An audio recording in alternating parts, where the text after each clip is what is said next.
তুমি কাকে ভালোবাসো? আমি ভালোবাসি আমার জন্মভূমি বাংলাদেশকে।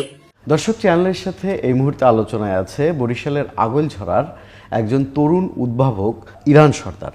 এই যে বিভিন্ন বিষয়ে আসলে তৈরি করা, বিশেষ করে রোবট এবং অগ্নি নিরোধক যন্ত্র, এই চিন্তাটা আসলে কবে থেকে ঠিক মাথায় এসেছিল? যখন আমাদের বাংলাদেশে আর কি করোনা মহামারী শুরু হয়, তখন এক পর্যায়ে আর কি আমাদের স্কুল কলেজ আর কি শিক্ষা প্রতিষ্ঠান বন্ধ হয়ে যায়। তখন 2 বছরের চেয়েও বেশি আর কি আমাদের শিক্ষা প্রতিষ্ঠান বন্ধ ছিল।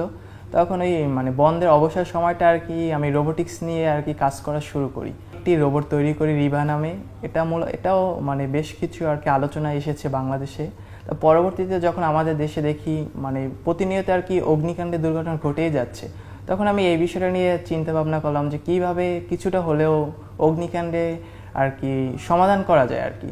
তারপর আমি যখন সর্বশেষ সচিবালয়ে অগ্নিকাণ্ডের দুর্ঘটনা ঘটে, তখন আমি চিন্তা করি যে একটি অগ্নি ডিভাইস তৈরি করে যেটা কিছুটা হলেও অগ্নিকাণ্ড নিয়ন্ত্রণে আনা যাবে আর কি। আসলে সচিবালয়ে আগুন লেগেছে, এটা আপনার ডিভাইস আসলে কিভাবে নিয়ন্ত্রণ করতো, যদি একটু ব্যাখ্যা করতেন। যেমন আমার ডিভাইসটি কাজ হচ্ছে, যেমন আগুন লাগার প্রধান মাধ্যম হচ্ছে বেশিরভাগই হচ্ছে গ্যাস লাইন থেকে এবং মানুষের অসাবধানতা আর কি। আমার ডিভাইসটির কাজটি হচ্ছে যে যখন গ্যাস লাইন থেকে গ্যাস লিকেজ হবে, তখন ডিভাইসটা আর কি সেন্সরের মাধ্যমে অটোমেটিক সেকেন্ডের মধ্যে শনাক্ত করে আর কি গ্যাস লাইন, যেটাকে আমরা চাবি বলে আর কি গ্যাস লাইনে, ওইটা অটোমেটিক আর কি বন্ধ করে দেবে মানুষের পরিবর্তে আর কি ডিভাইসটা আর কি। তারপর দেখা যাবে যে অটোমেটিক রেড সিগন্যাল দেবে এবং সেখানে যদি অগ্নিকাণ্ডে দুর্ঘটনা ঘটে যায় আর কি, যেহেতু সেখানে কোনো মানুষ উপস্থিত থাকবে না, তখন ডিভাইসটা আর কি সাথে সাথে আমাদের অগ্নি আর কি শনাক্ত করে আর কি অগ্নিকাণ্ড শনাক্ত করে সাথে সাথে মানুষের মতো আর কি বলে দেবে বাংলা এবং ইংরেজি ভাষায়। আমরা চাইলে যে কোনো ভাষায় আর কি মডিফাই করতে পারবো ডিভাইসটি। এই বলাটা আসলে কি আমার ফোনে চলে আসবে, ডিভাইসে আমার ফোন, বা কিভাবে আমার পর্যন্ত? যেমন যেখানে আমার ডিভাইসটি আর কি সেট করা থাকবে, সেখানে যেমন একটা অফিসে আমার ডিভাইসটি, সচিবালয়ে মনে করেন এটা বসানো, ওখানে আমার একটি আর কি বাজার সিস্টেম একটা স্পিকার সিস্টেম থাকবে আর কি, জানি ভয়েসটা আর কি পুরো অফিসে শোনা যায় আর কি। যেমন আমরা সাইরেন দিলে পরে পুরো চ্যানেলে শুনতে পারি, সেরকম করে সচিবালয় যেন শুনতে পারি। যেমন এটা হলো মানুষের মতো আর কি বলে দেবে আর কি যে এখানে আগুন ধরেছে, এরকম একটা আর কি সিগন্যাল দেবে আর কি। এই ডিভাইসের খরচ কেমন, বা এটা কি বাংলাদেশের বাজারে এসেছে কিনা এর আগে, বা আন্তর্জাতিক বাজারে এসেছে কিনা? যমুনা ইলেকট্রনিক্স ঈদে ডাবল খুশি অফার সিজন 3, যে কোনো পণ্য কিনলেই পাচ্ছেন নিশ্চিত ঈদ উপহার। এটা আমার তৈরি করতে মূলত 7 থেকে 8 হাজার টাকার মতো খরচ হয়েছে। আমি যদি বাজারজাত করতে চাই আর কি, তখন এটা আর কি স্বল্প খরচে আর কি মানুষ সহজে ব্যবহার করতে পারে এভাবে তৈরি করা সম্ভব। এটা আর কি আমি প্রাথমিকভাবে একটি প্রোটোটাইপ তৈরি করেছি।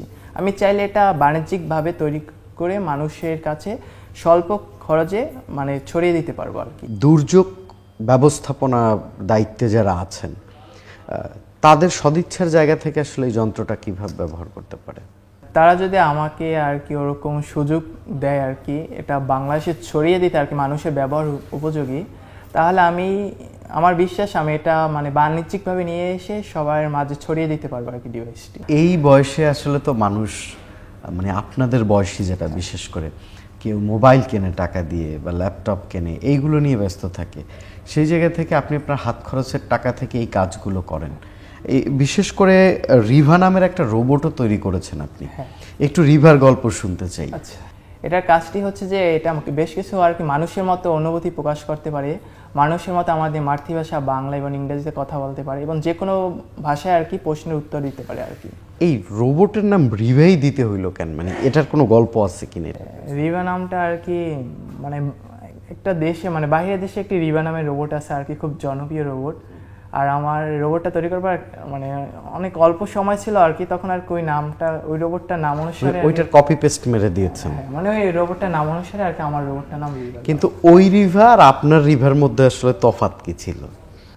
যেমন ওই রিভারের রোবটটির কাজ ছিল যে মেডিকেল কাজ আর কি, মানুষকে আর কি অসুস্থ রোগীকে আর কি ওই রোবটটি আর কি বহন করতে পারে।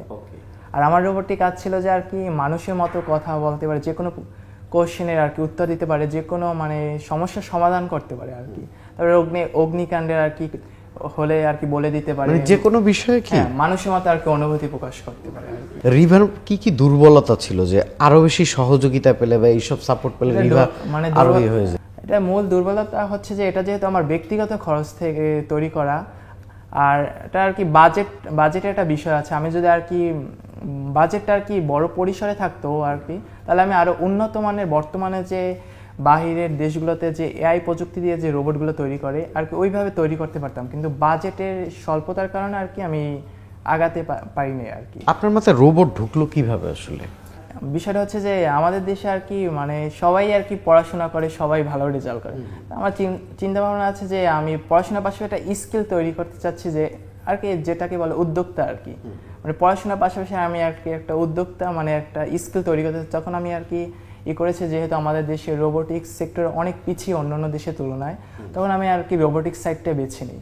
বাংলাদেশে আসলে রোবোটিক্স বা হচ্ছে এই ধরনের খুদে উদ্ভাবনের সম্ভাবনা কতখানি, বা কি কি সংকট আছে বলে আপনি মনে করেন? আমার মনে হয় যেমন আমাদের মতো যারা তরুণ উদ্ভাবক আছে তারা মূলত আর কি আমাদের সহযোগিতার অভাবে আর কি আগাতে পারছে না। আমার মানে সরকারের কাছে একটাই রিকোয়েস্ট থাকবে যে আমাদের দেশে যারা এরকম তরুণ উদ্ভাবক আছে যে দেশের জন্য আর কি কিছু করতে চায় এবং প্রযুক্তি খাতে আর কি বাংলাদেশটাকে বিশ্ব মঞ্চে আর কি তুলে ধরতে চায়, তাদেরকে জানি সরকার আর কি রাষ্ট্রীয়ভাবে আর কি পরিচর্যা করে আর তাদেরকে আর কি সুযোগ করে দেয় আর কি, যে তারা সামনে আরও ভালোভাবে আগাতে পারে। সেক্ষেত্রে গবেষণা এবং সহযোগিতা এই দুইটা জায়গায় যেন সরকার সহযোগিতা করে, এটা ভাবনা। ভবিষ্যৎ পরিকল্পনা কি আপনার? আমার পরিকল্পনা আছে যে বাংলাদেশের রোবোটিক্স সেক্টরে আর কি বিশ্ব মঞ্চে আর কি তুলে ধরা আর কি। বাংলাদেশ নিয়ে আসলে তোমার ভাবনা কি? বাংলাদেশ নিয়ে আমার ভাবনা হচ্ছে যে বাংলাদেশের জন্য আর কি আমার কিছু করার স্বপ্ন আছে আর কি। রোবোটিক্স নিয়ে আর কি বিশ্ব মঞ্চে আর কি তুলে ধরে আমার পরিকল্পনা আছে আর কি। দর্শক, আমরা চাই ইরানের এই যে সৃষ্টিশীল যে চেতনা সেটা বেঁচে থাকুক এবং আগামী দিনে বাংলাদেশকে অনেক সুন্দর সুন্দর জিনিস আবিষ্কারের মাধ্যমে উপহার দিক।